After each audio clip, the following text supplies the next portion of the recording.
Hi, I am Allie Camilletti, and you are listening to Snack Leadership. I will be talking about everything leadership, broken down into bite-sized pieces. You will hear what different leadership skills look like in organizations and how they can rise teams up or take them down. I help leaders build resilience and improve performance by bringing awareness to opportunity behaviors in my business. Spark your mindset. I provide leadership and sales coaching, as well as team building and guest speaking. My hope is for you to feel inspiration and to create a spark in your mindset.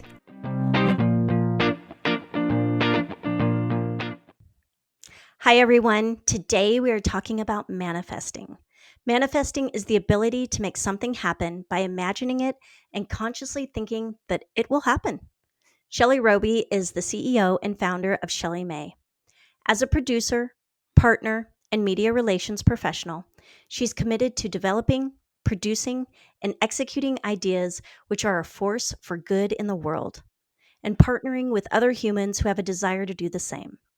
Her ultimate goal is to support visionary individuals and organizations get what is inside of them out and into the world. Shelly is one of my closest friends that I feel so honored to have in my life. Every time I get to spend time with Shelly, I instantly feel inspired and seen in a way that is really hard to put words to. Shelly, thank you so much for taking time today.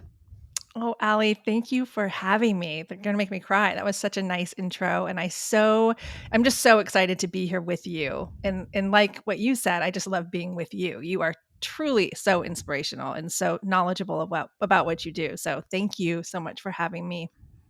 Of course, of course. So you are also one of the most humble people I know. And in your bio, as beautifully as written as it is, you don't talk about some of the people that you've worked with. And so I'm not going to list them all because each time I'm like, are you kidding me? You worked with them? But I do want to ask you, like, who did you feel most inspired by that you've worked with?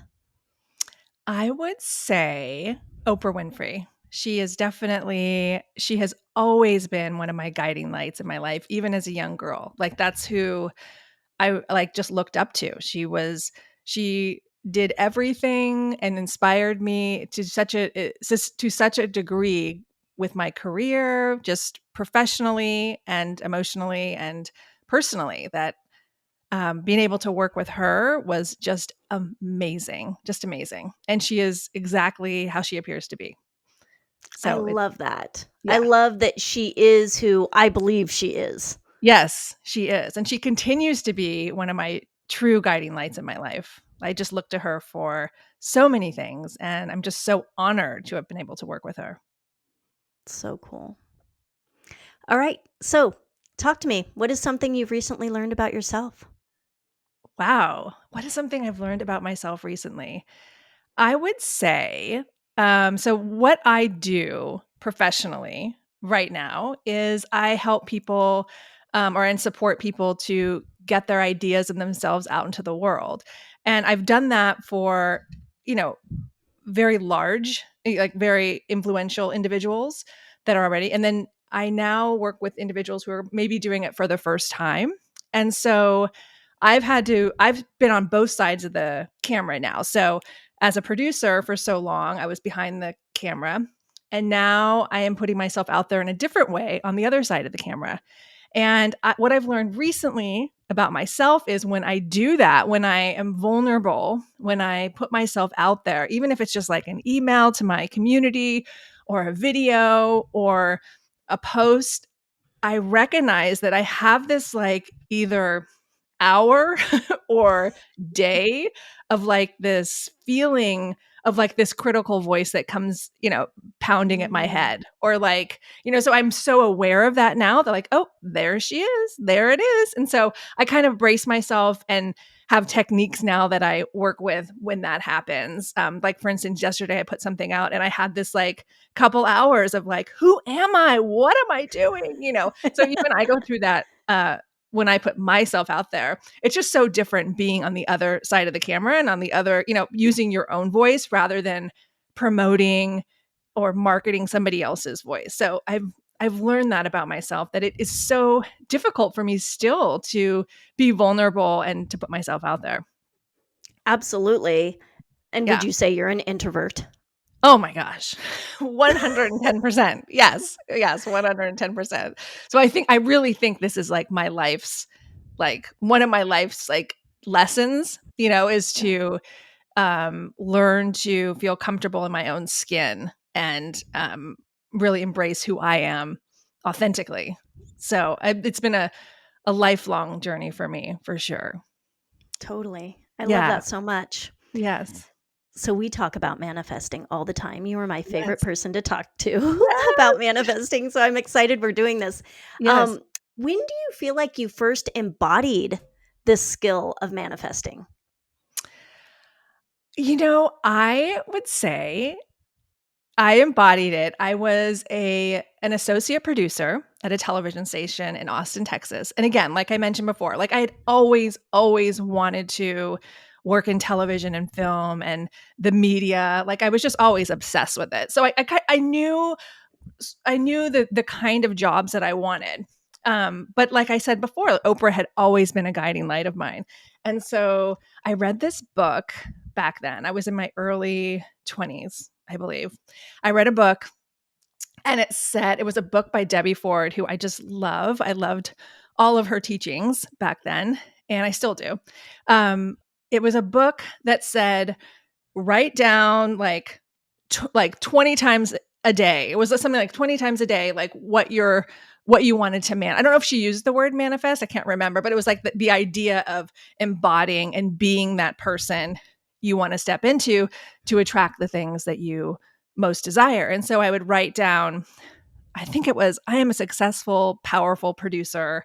I make more money than I'll ever need. It was something around that time that. And so I remember getting to my office because I worked the morning show and I'd write it down like 20 times, 20 times, 20 times.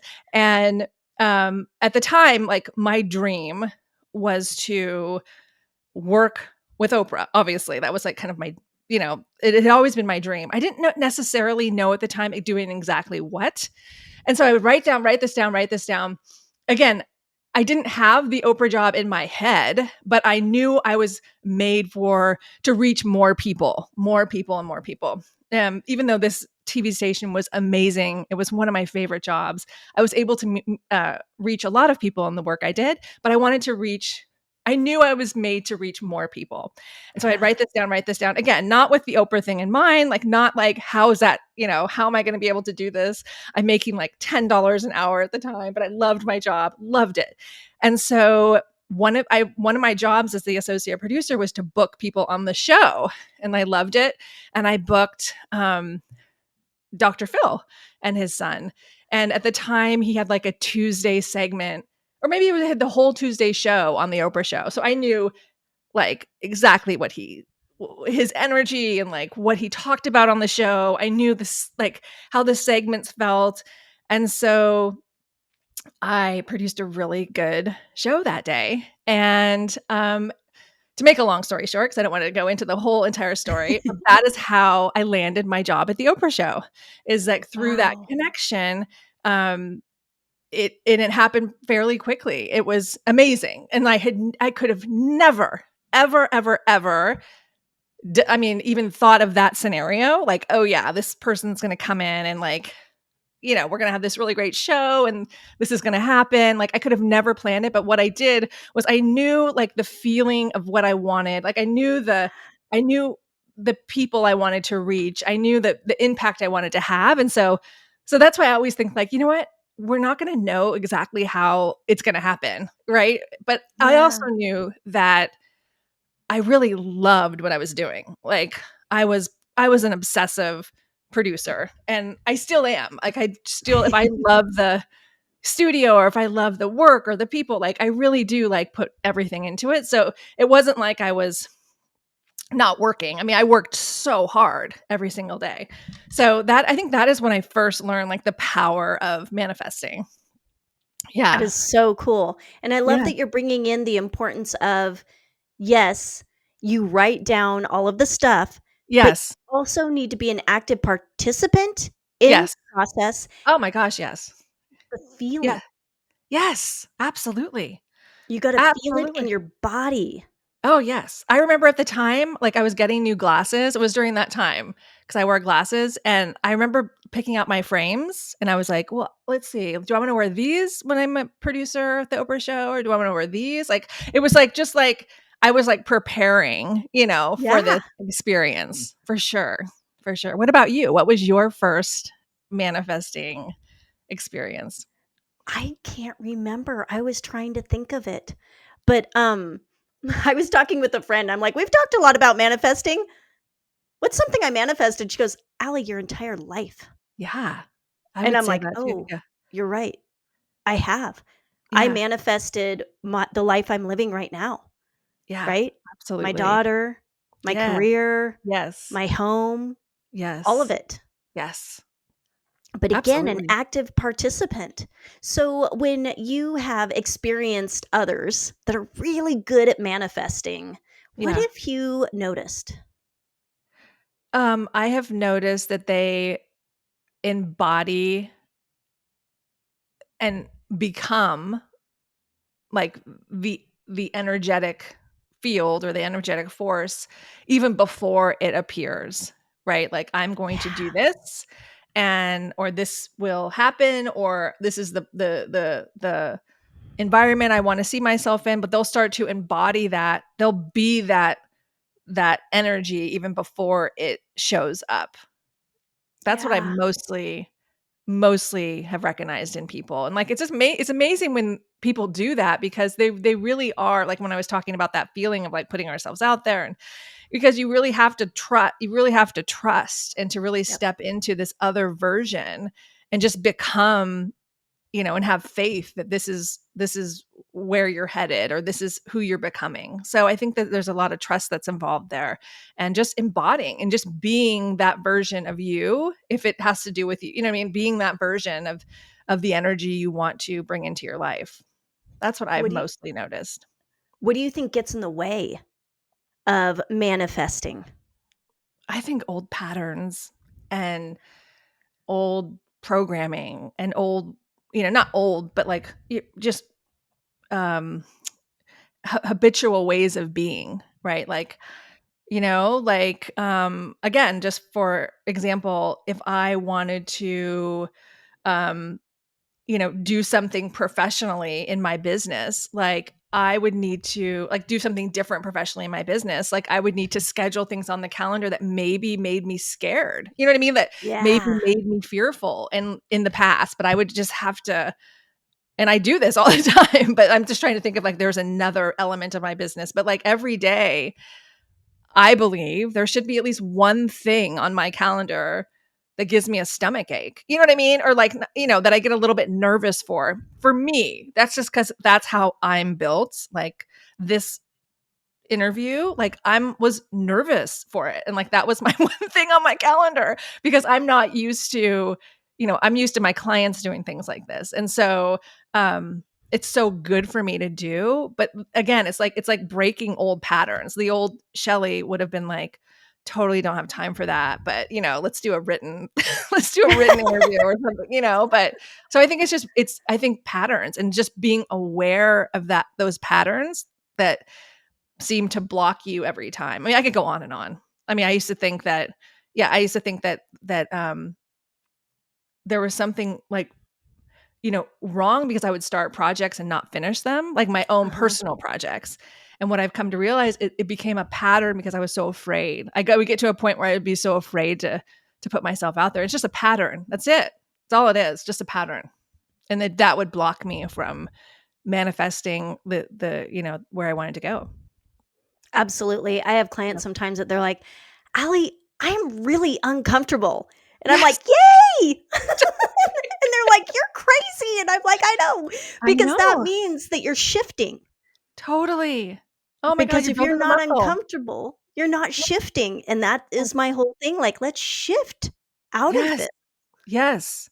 And for somebody like me who gets really uncomfortable pretty quickly, pretty quickly, that I've learned that, like, I can't do things back to back. I really have, like, Yeah. like, I have to really have a space for myself, maybe, like, that's why I say like maybe one uncomfortable thing a day, like, or maybe just 3 times a week. Like I just, I really have to have space and grace for myself because I'm not built like somebody that's, wants to be in the limelight all the time or is an extrovert. I'm definitely the opposite of that. So yeah, it's just like having grace and consciousness around how often you want to feel uncomfortable. You don't have to feel uncomfortable 24/7. No way. Totally. Right? Yeah. It's like you have to take a Mhm. break sometimes. You're like, okay, I've been Yes. feeling uncomfortable for a really long time. I need to smooth Yes. sail for a little while and get Exactly. built Yes. up again so that I have that to be Yes. able to get uncomfortable again. Yeah, Yes. I am all about taking the breaks sometimes. Oh my gosh. 100%. 100%. So, what about a leadership mentor that really Um, embraces manifesting that you have experienced? okay. I mean, somebody that I feel like the 2 people again. I mean, like, Oprah has always been again, she's not my mentor. I've been a producer on her show, but I haven't, she's not like a mentor I call, obviously. But like it was Tony Robbins and Oprah when I was younger. Those were kind of my guiding lights. And Tony always said that what was the quote that he always said? You are not the manager of your circumstance. You are the architect of your life's experience. And so that Mm. always taught me that um, it takes a belief in what we're doing, like our thoughts and our Yeah. feelings, but it also takes work. I mean, it takes work. So it's like I always see it as like two lanes. It's like the belief, the energetics of it, but also takes doing the work and those things together. And so I feel like Tony really embodies that as a leader and as somebody I truly look up to. And of course, Oprah. I'm always going to say her because she's so fantastic. And I usually ask about a quote, but is that the quote you would use that would Yeah, really that's one of the quotes. embody? Yes. Yeah, Yes, because it really yeah. does embody so much. Like you're the architect. Yes, you're the architect, you're the creator, but on so many different levels. It's not just sitting there on your couch imagining these things. It's like you're going out there and you're drawing the plans and you're working towards, the uncomfortable things and you're putting yourself out there, whatever the thing is. But yes, I would say that is definitely a quote. Another quote that I love is I learned it from Mitch Horowitz, who's an author I really admire, but he learned it from somebody else. And I'm going to mispronounce this person's name, but I think it's like Emile Coulee. And it's actually on my desk. He says, day by day, in every way, I get better and better. Day by day, in every way, I get better and better. And I love that quote so much because, again, it just gives myself grace. Like, for instance, the old me after this podcast, I would have gotten off and like just nitpicked myself, like just Yeah. nitpicked everything. I shouldn't have said that. But now I can get off and think day by day in every way, I get better and better day by day in every way. Because that's all I'm trying to do every day is just get better and better and just be a better version of how I show up in the world and how I show up to myself, my family, my friends, and my community. Mm, Yeah. I love that. All Yeah. right, let's wrap up with what's your favorite snack? My favorite snack is coffee. It really is. It It's my is favorite. coffee. It's coffee. It makes me feel when I have it in my hand, it's definitely a safety blanket. I just love it. I don't drink it all day, but it's one of those things where I just cherish that first cup in the morning, in the afternoon, and sometimes in the evening. Yeah, I love it. Oh, Yeah. Shelly, thank you so much for sharing all your knowledge and your insights. I Thank you for having me, appreciate Allie. you. It's so nice to be here. Absolutely.